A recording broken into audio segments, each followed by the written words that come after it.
Good afternoon, everybody, and welcome to For the Love of Paul McGrath podcast. And before we get started, I must apologise for my tardiness, but I'm thinking probably of podcasting first.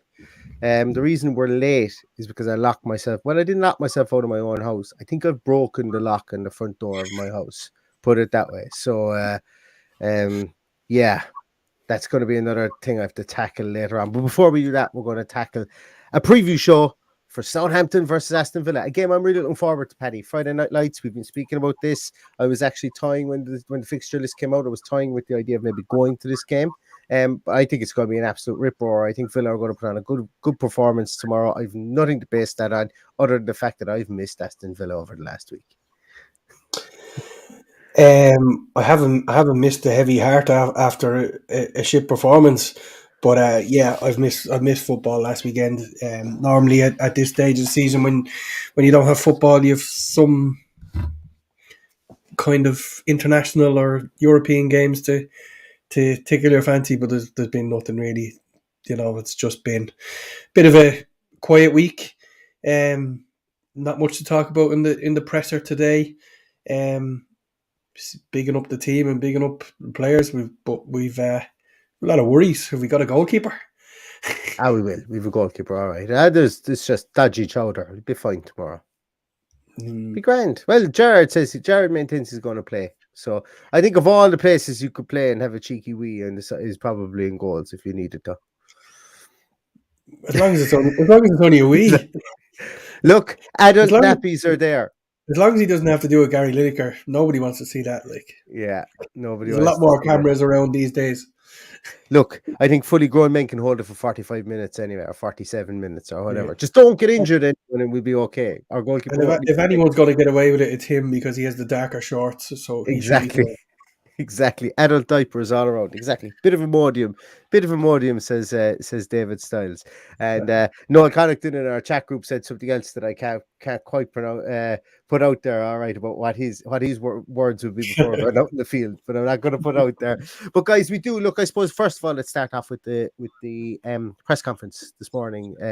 Bit of news. Obviously, there seems to be something going around the dressing room. Well, when I say that, our goalkeeper and our what I would presume will be our starting striker and Ollie Watkins are both under the weather at the moment. But then it was really weird because they posted a picture of Ollie Watkins training then afterwards. Now, whether that was just state-sponsored propaganda or whether it was or whatever it was, I'm not quite sure. Well, he did say Ollie Watkins was earlier in the week. He wasn't the fresh one. He was recovering, but he was back training. But Emi Martinez only happened to him this morning, by all accounts, or overnight. So maybe he just needs to get more sleep. Maybe so. God, I can relate to that. As well. But I think there's I think for this game, I think the team. It's sad to say in a way with all the options we have. Or sorry, it's not sad to say. It's completely different.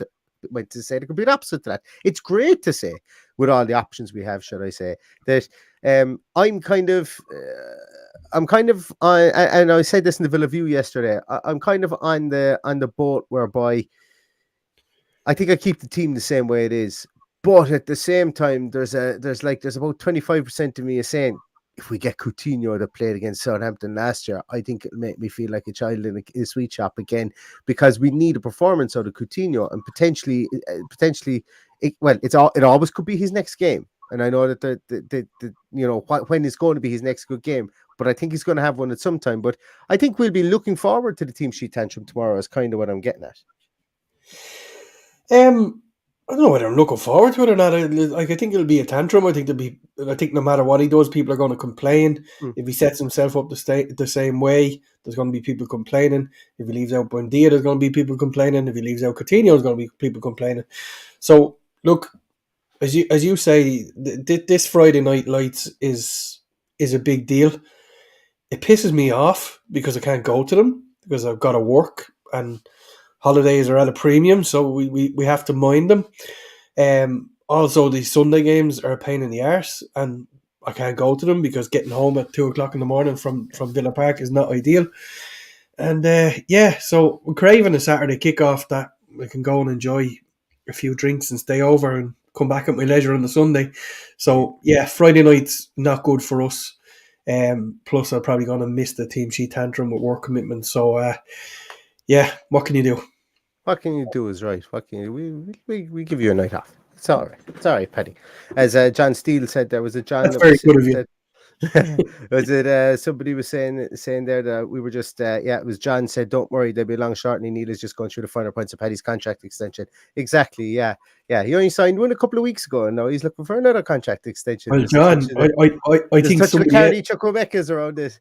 I think somebody else's contract is in trouble here because we've had numerous solicitors letters from the people of Dundalk complaining that no, the people of Dundalk are complaining because you kept claiming that Steve Staunton was from Drogheda when he's in fact from Dundalk. Was he Now, not born in Drogheda? I wasn't going to pull you up on it, but Steve Staunton spent his life in Dundalk. Steve Staunton was born in Drogheda. Because that's where the hospital is. That's where the maternity hospital is. He wasn't even born in Drogheda. He was born in Dundalk as well. There you go. And I wasn't going to pull you up the first time you did it. That's and fine. Then whatever way the conversation went, I couldn't pull you up the second time because the amount of messages I got from people going, why didn't you pull him up on it? Did you not know he was from Dundalk? And I went, yeah, I did know, but I just couldn't. It was gone too far. I might as well just defend both towns. They're both the same place anyway. Yeah, never been to either. They're both. I what he said. The people of Dundalk, I love you. Okay, do not think I don't love you for 1 second. You've got a mighty fine footballing town. Two mighty fine footballing towns, I might say.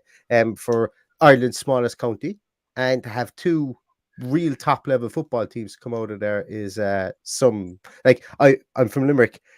And okay, Treaty United are doing okay in the first division, but we've had more football team names than than Prince did when he was alive and he was performing. So for you guys to be able to keep two teams afloat there in the smallest county in Ireland, that is some kudos. And see, Paddy, I told you I'd bring my way back in there. But this is neither here nor there. This is not Southampton. This is not Aston Villa, and that's what we're here to talk about. Paddy, big question for you. Does Dendoncker start? I think he might. I think he'll play him and Kamara tomorrow. I think we'll look at a 4-2-3-1 tomorrow, whatever that may mean.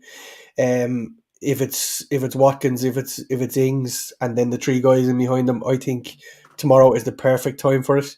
I think they're not the force they once were. There's two new centre halves. There's people there to be got at, and I think it's the perfect time for it. And it'll keep our shop tight and allow those front four to hopefully have a field day like they did the last time we played them. Yeah, I think it's I don't know will he play him, but I think he sees game time for sure. I think he sees game time for sure. And I don't know will he play him because I think he's going to be looking after his job. I said this in the Villa View. I think Stephen Gerrard knows he's not out of the woods. Obviously, look, let's call it a point no one ever expected to get against City is good when you're accumulating points against teams that you should beat. He knows to go out here, and this is a must not lose game. He can't afford to lose games between now and the World Cup because regardless of what everybody says about himself and Christian Purslow being bosom buddies, and look, that probably is the case, he will get sacked before the World Cup because we have a full month to bring in somebody, and we're going to have some players at the World Cup, but we'll have a full month or 6 weeks to be able to bring somebody in there to implement our plans. So, like, the club would be they would be lunatics if they were thinking of sacking somebody. If any club was thinking of sacking somebody, you'd be a lunatic not to do it in this current season prior to the World Cup. It'd be absolutely mental because you have a gilt-edged opportunity to kickstart your season coming back, specifically for a club like Aston Villa. Yes, we'll have, I forgot, I don't know how many players exactly we'll have at the World Cup. I think it's something like 6. But if you got somebody in there, that we'd still be able to work with a lot of the players that aren't going to the World Cup during that period of time as well. So I think it would be absolute lunacy for anybody who's thinking, not just Aston Villa, anybody who's thinking not to take this opportunity to come back stronger after that World Cup break. But look, we hope I personally hope, as I've said before, I don't care who's in the dugout. I just want us to win games. I hope we win the next 6 games in a row and we don't have to be worrying about management because it's a worry. It's something that I want to see good performances on the field. Like my motto from here on in, regardless of who the hell is playing or who the hell is in the dugout, is just go out and win, please. That's really what my motto is, and I think we're probably all at that stage now as well. Well, we need to get it. We need to. I know it's only middle of September and we missed already around the matches, but we need to be pushing up that table. We don't need to be looking over our shoulders. We're a much better team than that. So I firmly believe that if we play with the intensity we did against Manchester City, there'll be very few teams outside the top six that will be able to cope with us at all. Yeah. So he's shown he can do it. He needs to show he can get them up for every game. If you can get them up for Man City, you have to get them up for the Southamptons of the world. It's time to go and show that he is the manager we want him to be. We need points on the board. We need goals. We need players playing to their full potential. I lick my lips thinking about the fact that we could look at Leon Bailey, Buendia, Coutinho in behind Danny Ings tomorrow night, or Ollie Watkins.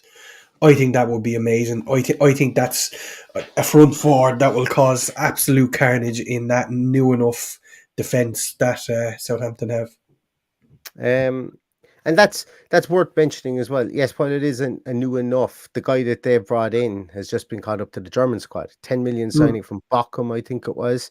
Better Kochup, I don't know how to pronounce his name, but he looks a real player in the early part of the season. Like literally, he performed so well in his first two games that Bednarak was sat down. And that's not a slight on Bednarak at all, because I think they're two completely different players. And I think they've realised that Kyle Walker-Peters is just not going to defend ever again. And they've decided that they're more or less going to play that back three whereby the three shuffle across when Kyle Peters goes forward, and that's okay too. That's okay too. It's not a lot of people say X-player was dropped. Well, maybe it is, and I've gone and watched a good bit of Bednarak over the last 12 months. When I say that, I've watched maybe about 6 or 7 games, and he was doing donkey work in the back too, like we play. But they didn't have they didn't have a Boubacar Kamara like we do now, or a Dendonker. And while I don't think Dendonker is going to start, I think that Douglas Luiz is going to start, and I think we're going to play two pivots, and they're going to play two pivots, but their two pivots are going to be James Ward-Prowse and Ashley Maitland and Niles.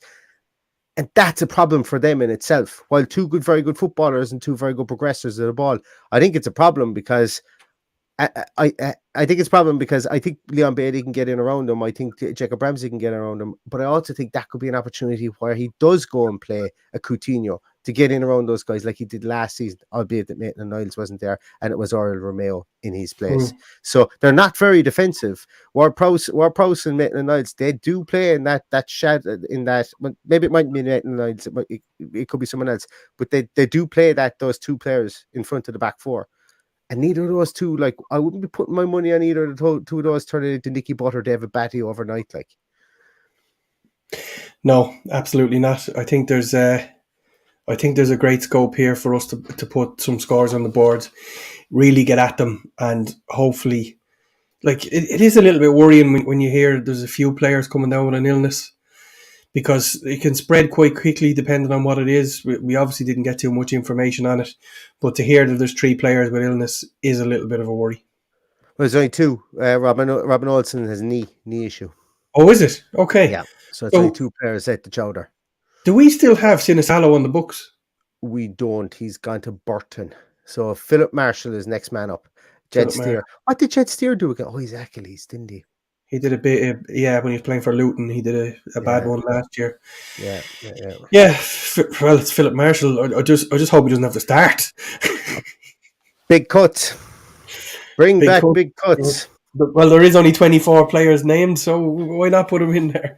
And I tell you something, I'd love to see him come through a crowd. I'd say it'd be like bowling ball going through skittles. There'd be none of them standing. He's built like a Hulk at the moment. So like it's definitely something I'd love to see, big cuts coming through. But look, put it this way. We're going to be so good in every other department that they won't have any shot anyway, so they could play John McGinn goals, as someone said there earlier on. Fingers crossed. Fingers crossed. I need to stop. Whatever. My camera keeps on zooming in, zooming out. I don't know what the story is there. Paddy, do you want to know something? Do you know we're talking about feelings and opinions and stuff like that here at the moment? Well, how's about we bring a few facts to the table with a segment we like to call Stato Corner. Yeah, that's never going to get old. I love it. It's like an old sleuth kind of an intro. I love it. But Stato Corner is back. Thank you very much, Dave AFC. Stato, as always, if you aren't following him on Twitter, you're doing it wrong. AFC Stato should be a follow on Twitter. He gets a lot of stick for telling it like it is, because some of the statistics, unfortunately, around Aston Villa Football Club ain't really nice to look at. But we do have some good ones to look at for today, because we have some favourable statistics against. We do have some favourable statistics against Southampton. So let's take a couple of looks at look at a couple of these even. So Aston Villa have won 2 of their last 3 Premier League games against Southampton, having won just 1 of their previous 11 against them. Positive. Okay. Yeah. Green shoots recovery. Yeah, we've got Hasselhutl's number. Yeah. I think we do. Next one is Southampton have conceded the first goal in each of their last 5 Premier League games, but have only gone on to lose twice, 1-0 to both Man United and Wolves. They came from 2 goals down to draw with Leeds before picking up 2-1 victories over Leicester and Chelsea. I very much so believe the Chelsea result was an anomaly. I very much think that Leeds are like Leeds have had some really great performances. Like there's the first game of the season Leeds played, I looked at them, I think it was the first, maybe it was second. I looked at Leeds and went, wow, this guy has done unbelievable work with him. They look so drilled and regimented. But in this game against Southampton, they completely fell apart. And it was kind of like Leeds were last season, and it takes time for that to come to weld out of a squad. So for me, it's always good for Aston Villa. It's always going to be important that we score first, because we never look like we're going to be able to drag back a lead again. So I think for us, it's going to be very important to score first. And as we can see here, they've lost 2 of their last 4 of their last 5 that they've gone down in. And let's make that 3 of their last 6. Hopefully Next, we have no side has. I found this one bloody amazing, but no side has used fewer players in the Premier League so far this season than your own and our own Aston Villa. We've only used 18 players. God be with the days.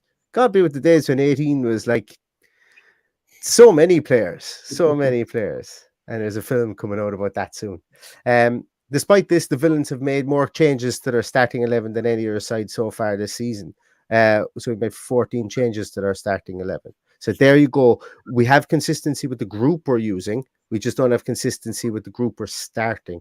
And that's good context to know. I know we've all known it with our back 4 and stuff like that, but that's good context to know, because it and I'm not saying that it's a reason to go away and say, oh well, we should all be a bit looser on the manager, a bit less like down on him. At the end of the day, he's picking the teams, so we shouldn't be. But it does show that like why sometimes there could be less cohesion. But then again, it doesn't explain why we've conceded 3 goals already this season directly after scoring goals ourselves. That's a different issue itself.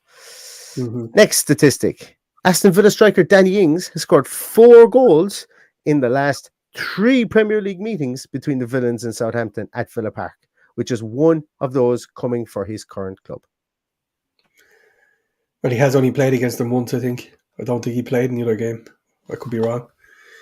Yeah. So he's a habit of doing that, Danny Ings. So that would be my pick tomorrow, and that's why I alluded to the fact that I won't be on the team sheet tantrum. So I've already picked the team for you ahead of tomorrow earlier on.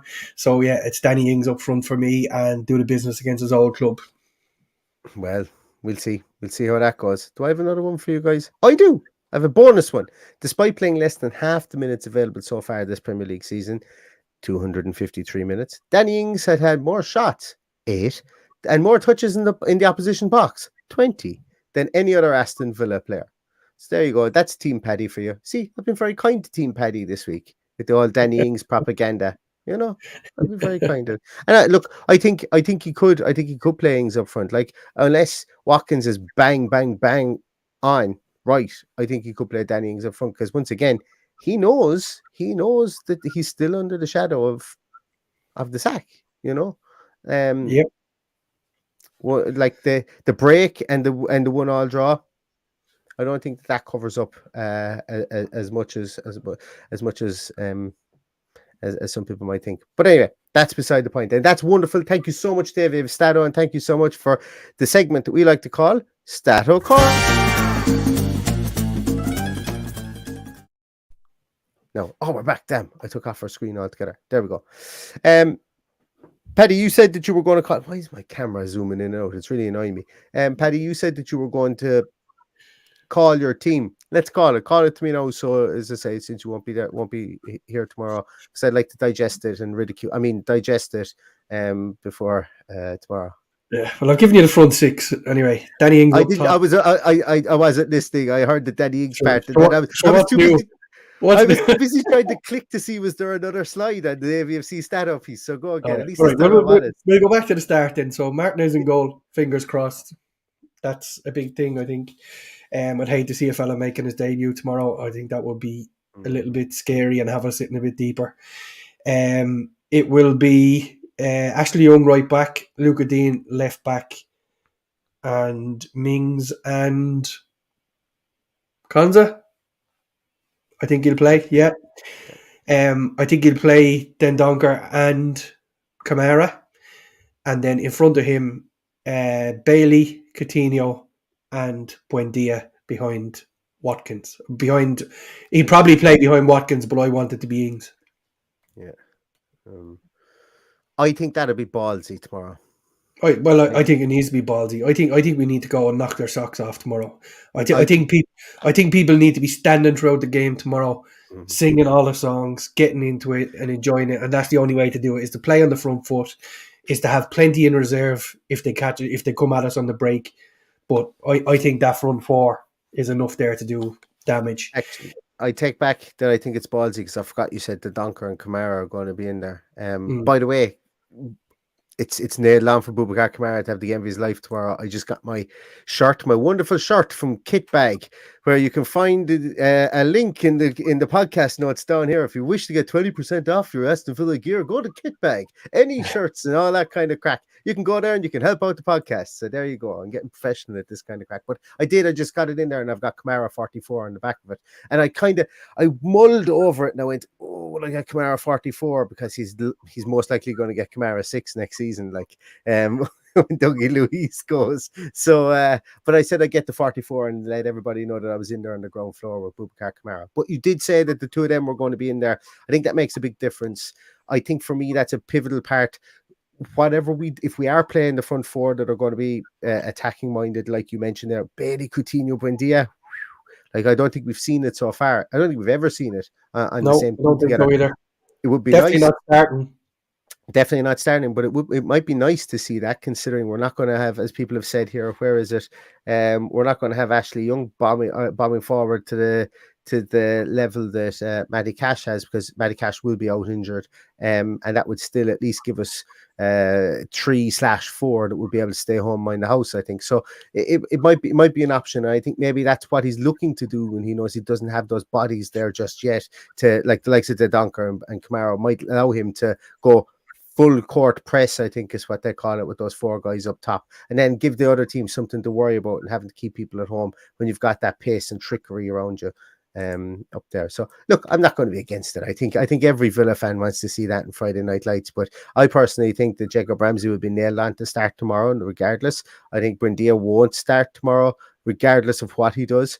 I think John McGinn is nailed on to start tomorrow, and that's why I'm going to be Debbie Downer here, and I'm going to say, hey, prepare yourselves for the exact same team that went out against Man City, because he's going to play this belt and braces, and I think he can set the team up. He can set that team up to absorb pressure, and I don't know that he needs to absorb pressure against this Southampton team, because let's not forget they still have Elianusi and Stuart Armstrong. You know, they still are their attacking intent. Nathan Redmond has gone to Turkey now.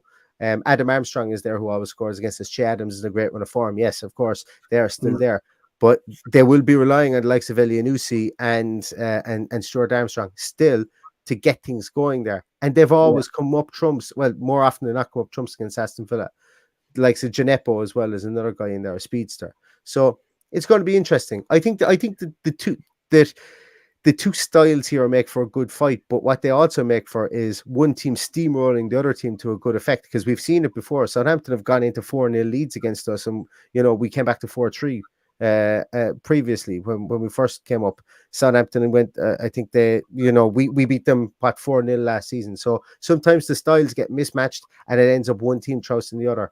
I really, really think Aston Villa can go out and get a result against Southampton tomorrow. Maybe not a 4-0, but I think they can go out and they can put on a show tomorrow, regardless of who they put in the field. Because I think that even though I mentioned that one swallow doesn't make a summer with the 1-1, there are players there that need confidence. Ezri Konsa would have gotten confidence from marking Haaland the way he did that game. It wasn't perfect by any means, but I think he would have got confidence. And I think the likes of Douglas Luiz, Boubacar Kamara as well would have gotten confidence. And look, we'll see tomorrow when the team sheet is announced.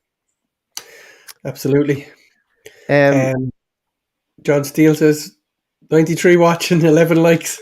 That's how you do it, lad. You X out of the live chat, hit the like, and come back in again. Fair play to you, John. Shower of Remy Gard. Oh, Paddy, you know what we've forgotten to do completely? Oh, my fucking thing.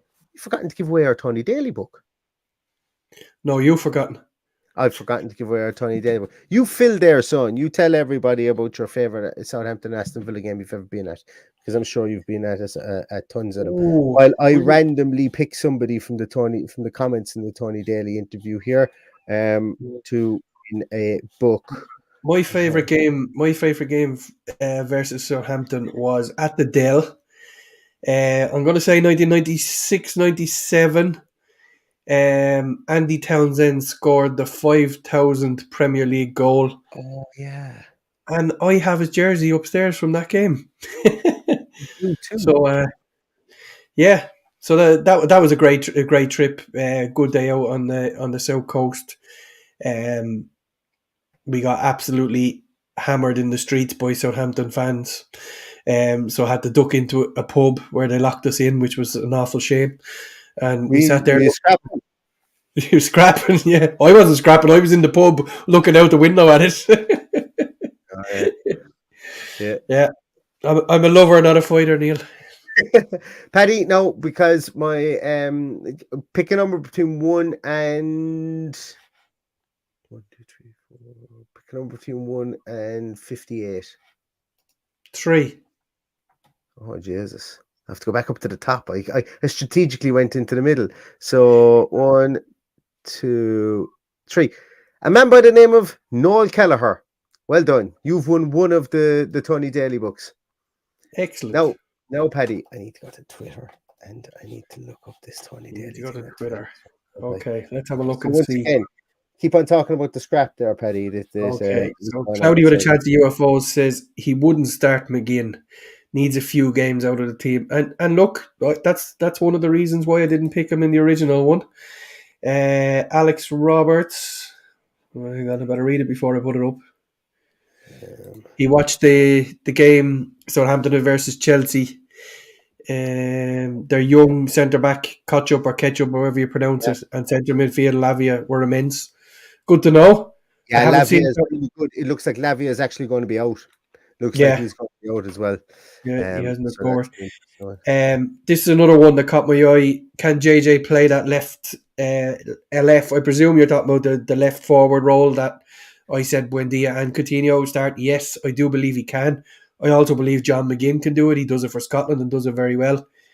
Whether Stephen Gerrard plays him there now is another story, but who knows? Yeah. Paddy, I need you to pick a number between so many retweets. 1 and 41. 1 and 41. Number 11. So 1, 2, 3, 4, 5, 6, 7, 8, 9, 10, 11. The Clare Villains have the other book. Yeah, Clare Villains. Is that Ollie? That's Ollie. Yeah, that's Ollie. Go ahead, Ollie. So Noel Kelleher wins the first book. And Clare Villains wins the second one. Excellent. Yeah. Thank you so much for everybody for the kind words that we had about the Tony Daly interview. It's the first time we've ever had a player or ex-player on the podcast. I genuinely have to say he's a delightful human being. You know, like we were chatting for about an hour beforehand, and we were chatting for about 25 minutes afterwards, and just a sound skin, as we'd call him over here, and that's nice. I was telling him I did a couple of interviews with NFL players previously. In a previous life, I used to do some work in that area, and you know, it was very frosty. We were told exactly what we could say, what we couldn't say, what pictures we could use, what pictures we couldn't use. And before the interview, I was telling him, I was asking him all these questions. He's there, man, it could ask me anything. Ask me anything. It doesn't matter. It doesn't matter. And then I showed him, can we use these pictures? You can use whatever pictures you want to be. I was there, oh my God, this is so refreshing. This is so much more refreshing. So fair play to him. Really appreciate his time. And if he is watching this, you know, he'll know that I mean that, because he was a breath of fresh air and That so he was. candid in these interviews as well. Yeah. Which was great. So I've got this message so many times this week. Ad says we need to get God on. We have been in touch with God. It's not something that God does, but we're hoping that He will. And the invite is out there, and if we do see him, we'll see him in the next couple of weeks, I'd say. If not, we'll leave him be, and we'll just use his name as our podcast, because he is God at the end of the day. He is absolutely the best indeed. I have one more little thing that I was going to mention prior to this. Oh yeah, I just wanted to ask and shout out to anybody who's listening or watching the podcast there. Is there anybody going to the game? As I say, we're going to finish up how we started, because I'm jealous. I'm jealous 90% of the times I do the team sheet tantrum when I see all these people going, oh, I'm just in the concourse, I should be there, or whatever. And after the game, I get texts from people going, oh, I had a crowd of people around me. We were stuffing our face with burgers, or we had 4 pints on the table, and you know, we were watching the team sheet tantrum in the sofa. And that's pretty cool.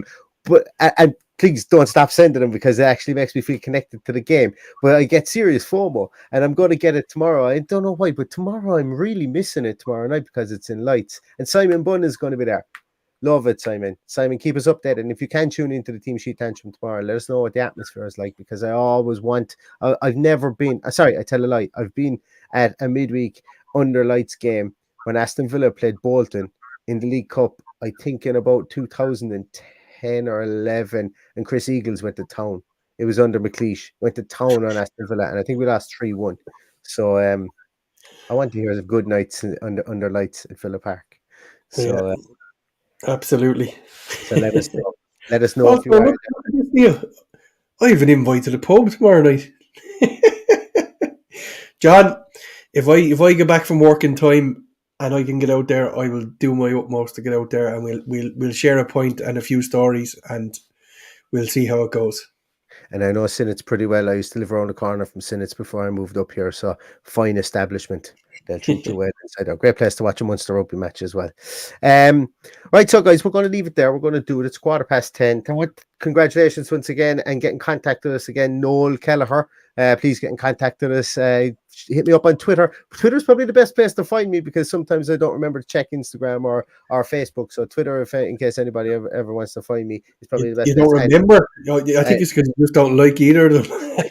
I'm going to be really honest. I get a rash. I break out in a rash when I go on Facebook, and Instagram is close to that as well.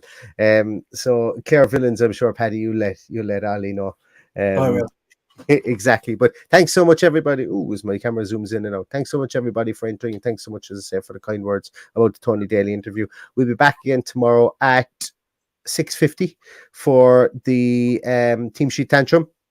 It will be an abridged one, because I am going to the pub for pints tomorrow. And I must put it out there, when the Connacht Lions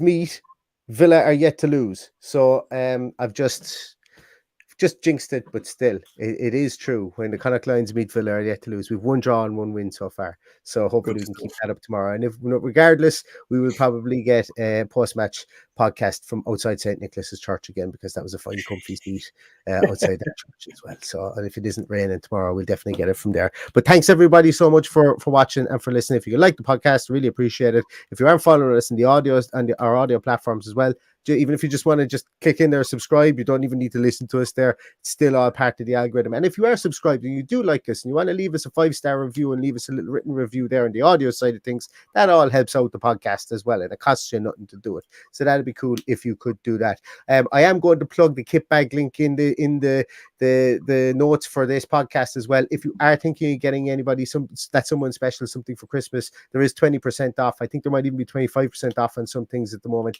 if you purchase from that link, we do get a small bit of a kickback to help us keep going, the podcast going. So open transparency here on that one. But there is a 20% discount in that link below. Anyway, I've said too much. Villa are going to beat Southampton tomorrow. I'm really looking forward to it. We'll see you tomorrow for the Team Sheet Tantrum. And until then, all that's left to say is up the Villa. Up the Villa.